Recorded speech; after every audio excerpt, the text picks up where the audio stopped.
the ultimate debate. Which makes more money, Class A or Class C multifamily properties? And I have talked to many investors over the years who some say the way to go is always Class C, generates tons of cash flow, and other people who are like, oh man, I would never buy something that's more than 30 years old. I like the premium tenants and the premium rents. So let's talk about which one really makes more money. A Class A building, maybe Class B, or a Class C property. So some pros and cons about Class A buildings first.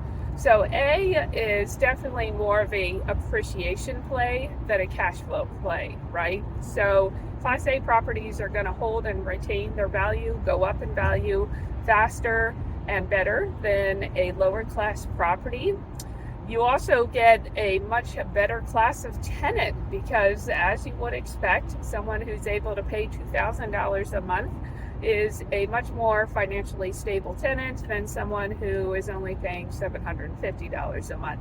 So your tenant base is much better. Your collections generally are much easier to get, and your occupancy overall more stable. Also, Class A properties are going to be generally, as a rule, easier to finance than lower tier properties.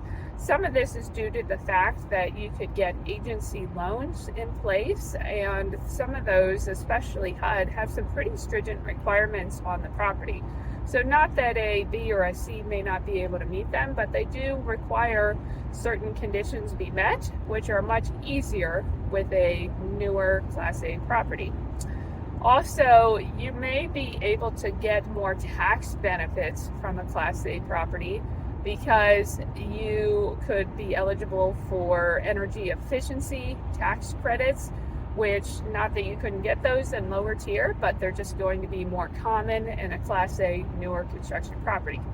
So what may be the downside on Class A properties? Well, generally your cash flow's lower because you're usually buying at a lower cap rate than you're going to be with an older property, and you're going to see more competition because those types of properties are, more attractive generally overall to other investors as well. So Class B, these are kind of in between A's and C's, and there's going to be some similarities on both of those. So for the purpose of being able to keep it simple, we're going to discuss more in-depth C's. And a B property can be moved by active participation from maybe a B minus to a B plus. Rarely will a B property go to an A, just because conditions on A properties are generally something you can't control, like the location or the fact that it's less than 20 years old. Obviously, you'll never be able to take a B and make it an A, but you can certainly improve a B status. So let's talk about C properties. What's the benefit there? So first of all, it's a cash cow, baby.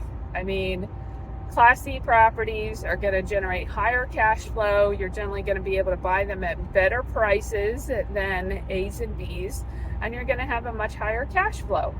You're going to have a lot more value add opportunities as well.